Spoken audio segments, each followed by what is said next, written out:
sua experiência, né, que desafios os casais enfrentam atualmente e quais são os 7 princípios de Gottman para fazer um casamento dar certo? Já que você, vamos Uhum. dizer que gosta dessa área de Sempre me terapia dediquei familiar. desde o início ali e vim fazendo algumas Queria que você formações falasse um nesse. pouco sobre esses 7 princípios. A pessoa que está nos acompanhando perguntou alguma coisa sobre o Perguntou. casamento? Ah, ela Junta aí então, perguntou, né? Aí, perguntou. legal, acho que chegou o A momento. pergunta é: É.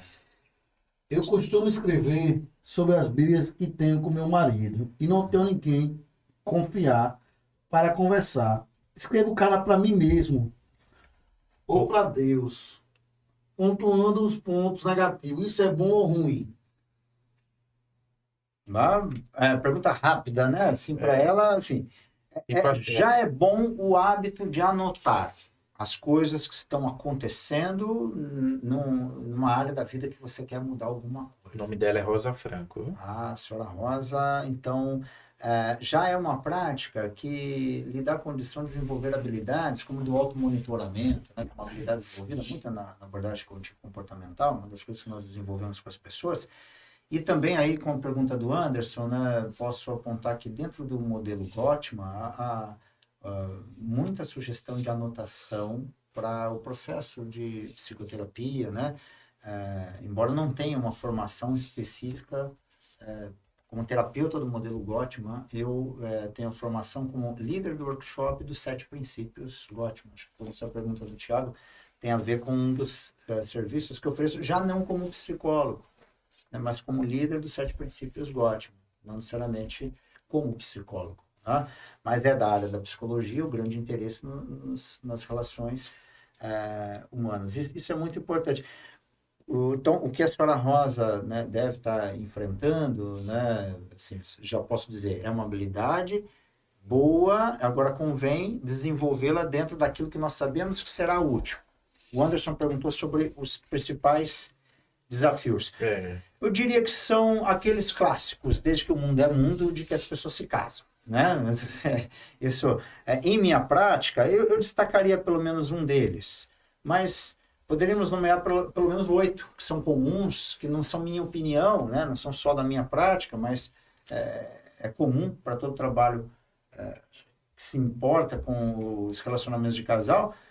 Os problemas mais comuns atualmente tem alguma coisa que é um pouco moderna, que pode intensificar aí um ou outro desses problemas, mas, como sempre, dinheiro, né? Sexo, o relacionamento com a família de origem, né? Sogros e sogras, as tarefas de casa, né? Tornar-se pai ou mãe, né? É importante. Classicamente, outros problemas comuns, como mais atualmente a questão da pornografia e também a conexão, né, com a internet, o uso de dispositivos para estar conectado à internet também tem sido um fator que é desafiador para os casais atualmente. E a questão da criação dos filhos? Que o pai tem de um jeito, a mãe tem de outro. Isso, como mencionei, o tornar-se pai ou mãe, né? Então, aquela fase que nasce a criança, dali em diante, torna-se também um fator que pode influenciar positivo ou negativo a relação conjugal. Então, os desafios eu mencionei pelo menos uns 7 aí, né? Pelo menos, mas eu falei que talvez 8 são os clássicos problemas que são desafiadores para o relacionamento conjugal, né? Tem algo muito comum, né? Além da questão financeira, tarefas. Esses são os clássicos, né? Clássicos, né? Questão do relacionamento sexual, né? Da intimidade.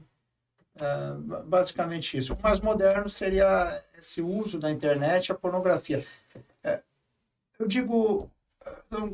gostaria de reforçar talvez uma ideia.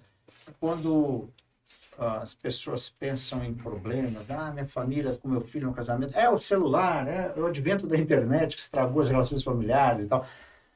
Não, assim, é um problema, mas eu entendo, por exemplo, que é uma consequência dessas outras áreas, que já não funcionavam assim, antes, ou têm sido já desafiadoras para o relacionamento conjugal na história humana. E aí o uso da internet surge como um problema, mas também porque você passa tanto tempo na rede social mandando mensagens para sua família de origem e tal. Um problema antigo, essa relação com a família de origem. Ou porque quanto tempo você usa a internet para acessar pornografia? O problema também para o relacionamento conjugal é o consumo da pornografia. Então, não está necessariamente na internet, sendo que ela talvez potencialize outras áreas que sempre foram desafiadoras. No caso, são problemas antigos que só foram realçados agora com... Pode ser antigo no relacionamento do casal, mas eu diria que são antigos enquanto desafios do próprio casamento mesmo. É desafiador a chegada do filho se adaptar para isso. É desafiador se adaptar no próprio casamento. E aí o que eu elegeria, assim, posso eleger na minha prática, que eu vejo como destes que eu mencionei, um bem importante. Essa relação com sogro e sogra. Ou com pai e mãe, família de origem. Sempre foi desafiador, porque ao casar, marcadamente um momento importante do ciclo vital, né, da família, e isso é aquele conhecimento que vem da ciência da família, né? Mas qualquer terapeuta comportamental tem que saber também, tem que saber fazer esse link. Então, gosto de estudar essas coisas juntas, né? Uma grande tarefa é a adaptação do casal entre eles mesmos. Então, desde aquela, né, velha ideia, anedota, né, que o casal tem que combinar até a posição da folhinha do papel higiênico, se sai por cima ou por baixo, né? Um detalhezinho. Então, todos os detalhes da adaptação de como eles vão viver juntos, né, são coisas que serão ali desafiadas, as habilidades que eles têm de negociar, o quanto eles se gostam para poder se adaptar um ao outro. Mas essa relação com a família de origem é também uma grande tarefa desde o início do casamento. Então, essas relações com a família de origem precisam ser renegociadas para cada um deles e para ambos. E para as próprias famílias de origem também. Elas precisam entender que vai mudar essa relação. E esta tem sido a área que eu mais encontro como desafiadora e relacionada a problemas importantes no relacionamento conjugal. Isso eu tenho No visto. caso, o pai e a mãe estão interferindo no casamento dos filhos? Ou às vezes os filhos não largaram o pai e a mãe. Exatamente, porque é sempre uma via de mão dupla. Não podemos culpar a família de origem ou culpar um membro do casal ou o casal, porque são relacionamentos. Relacionamentos não são culpa de um só, de um lado. Então, essa realmente renegociação, reinterpretação. O que se sabe, assim, nos estudos dos funcionamentos familiares, mais clássicos, mais teóricos, que nem são tão... não sei se vamos... A abordagem familiar, o tratamento de família, ele é mais carente de evidência científica do que o tratamento individual. Mas, há décadas, desde o início que se tenta estudar de forma científica as abordagens familiares de casal, aponta isso, que essa forma como o casal vai resolver a situação dessa relação com as famílias de origem, ora um deles ou os dois muito vinculados, as famílias, vai dar problema, porque dois extremos são perigosos. Cortar totalmente a relação com a família de origem, o termo técnico até desde os tempos mais antigos da terapia familiar seria o cut-off, fazer um corte ali na relação, é patológico. Isso não é interessante, não é legal, não é real, ainda que as famílias de origem, os pais morram, eles continuam fazendo parte da minha constituição, minha história de vida. Há uma relação que nunca vai acabar, ainda que morram, né? Então, assim, é absurdo você tentar cortar totalmente. Por outro lado, o extremo de continuar muito junto, você aí que vai almoçar todo dia na casa dos seus pais, comeu, não sei se também, se come muito macarrão com frango, lá em Campinas era assim, né? E lá em Curitiba você fazia churrasco ou comia muita quirera, né? Não sei. Lá. Então, isso também é patológico. Assim, eu não posso dizer qual prática especificamente para todos os casais, de ir lá almoçar todo domingo na casa dos pais, né? Depois de casado, é patológico, vai trazer para o seu casamento. Porém, é uma tarefa que o casal precisa negociar e encontrar o equilíbrio. No caso, tem que ser em comum acordo, né? É uma das coisas para o casal, porque aqueles problemas que eu mencionei quando você perguntou quais são os maiores desafios, eles em si não são os grandes desafios, porque o que está por trás destes temas de conflito do casal pode fazer muito mais diferença. E quando comparando, quanto ao modelo Gottman, né? Eu diria que o maior problema não são aqueles 7 lá que eu mencionei, mas não conhecer os 7 princípios Gottman, né, do livro clássico, virou best-seller, e Luiz, Um no caso, sucesso muito grande. Gottman é o escritor. John Esses Gottman. 7 princípios é baseado em estudos, tá bom? Exato, isso é a grande diferença. Isso é a grande diferença. Né? Não conhecer os 7 princípios é o que mais traz problemas para o casal do que aquelas 7 áreas. Luiz, no caso, assim, não querendo misturar religião nessa questão, mas assim, para quem acredita, né, que é cristão, como é meu caso, uma das passagens do livro da Bíblia é que quando o homem casa, deixará pai e mãe, ensinará sua família, etc, etc. No caso, seria mais ou menos nesse sentido, para evitar esses problemas de trazer muito para perto os pais e acabar interferindo no casamento. Eu falo por experiência própria, porque no meu casamento a gente teve muito problema no início por interferência de Faz sentido alguma pai. coisa que eu disse. Faz sentido. Era pai, vó, era. Foi muito problema. Bem, a menção bíblica, obviamente, ela está vinculada a toda a cultura do Ocidente do planeta, então não é impossível dizer que isso, justamente essa referência, não tem uma relação prática com a vida de todos nós, né?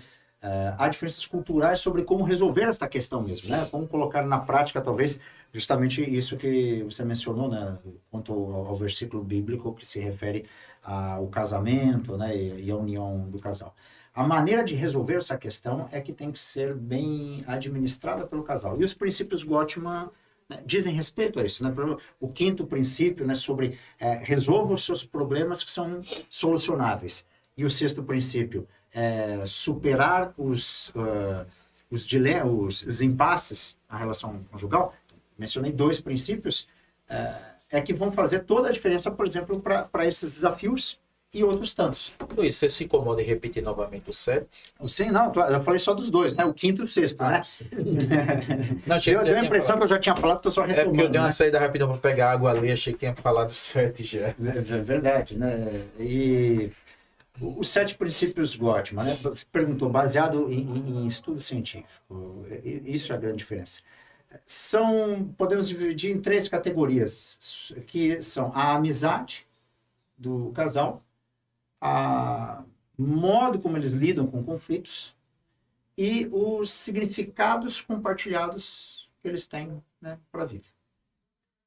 Dessas 3 áreas, a primeira, a amizade, então, parece senso comum, né, dizer que a amizade é casamento, tem que ter amizade, acima de tudo é que amizade. Case com a pessoa que você tem a melhor amizade, mas o que é a amizade? Quais são os componentes da amizade? Então, nos princípios sugeridos por Gottman, a amizade tem 3 componentes, e aí são os 3 primeiros princípios. Quanto o casal se conhece intimamente, então o Gottman vai chamar de mapa do amor. Melhore seu mapa do amor, o primeiro princípio. O segundo princípio é nutrir carinho e admiração. O terceiro princípio é aceitar, voltar-se para... Como não estão traduzidos, o workshop não está traduzido, né? Eu vou me arriscar nas traduções e, obviamente, pode ter outro nome em breve quando o próprio Instituto autorizar e fizer um trabalho de tradução autorizado. Então, mais livre. Que esse terceiro princípio é voltar-se para, ao invés de se afastar. Em inglês possa fazer muito mais sentido, mas a ideia é dar atenção às propostas que o cônjuge faz quando ele chama a sua atenção. Então, o ignorar o cônjuge é muito ruim. Então, dê atenção. Dê atenção quando ele faz uma investida, chama a sua atenção, ele pede, ele sinaliza que quer a sua atenção. Esse é o terceiro princípio. Então, são componentes da amizade. Bastante lógico pensar que melhorar o mapa do amor, que o Gottman chama do conhecimento que cada um tem mais profundo, mais íntimo do universo interior um do outro, ajuda na amizade. Nutrir o carinho e admiração, você tem que expressar. Né? Ela sabe que eu amo. Quando a gente casou, eu disse. Se eu mudar de ideia, eu aviso. Não basta. Né? Há que se ter demonstrações, não só falando, mas tem muitas formas de nutrir carinho e admiração, contribuir com a amizade. E também esse dar atenção no dia a dia, coisinhas pequenas. Seria o terceiro princípio. E de antemão aviso que isso melhora muito a qualidade do relacionamento sexual do casal. Imagine, né? Tudo isso forte, fortalecendo. E aí o quarto princípio se refere justamente a aceitar a influência um do outro. Então, tem muito a ver com negociar essa relação que cada um tem com sua família de origem.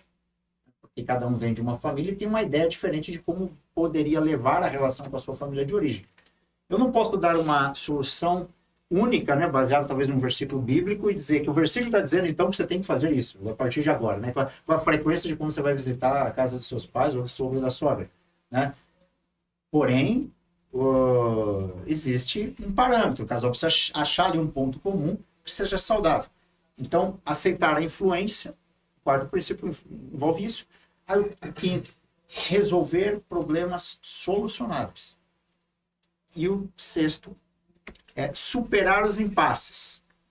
Depois eu queria Eles são tocar importantes, um né? ponto aí que o senhor falou. E o sétimo é significados compartilhados. Desenvolver, criar significados compartilhados para a vida. Que vai envolver um outro construto teórico do modelo Gottman, que é realizar os sonhos um do outro. Está dentro deste princípio.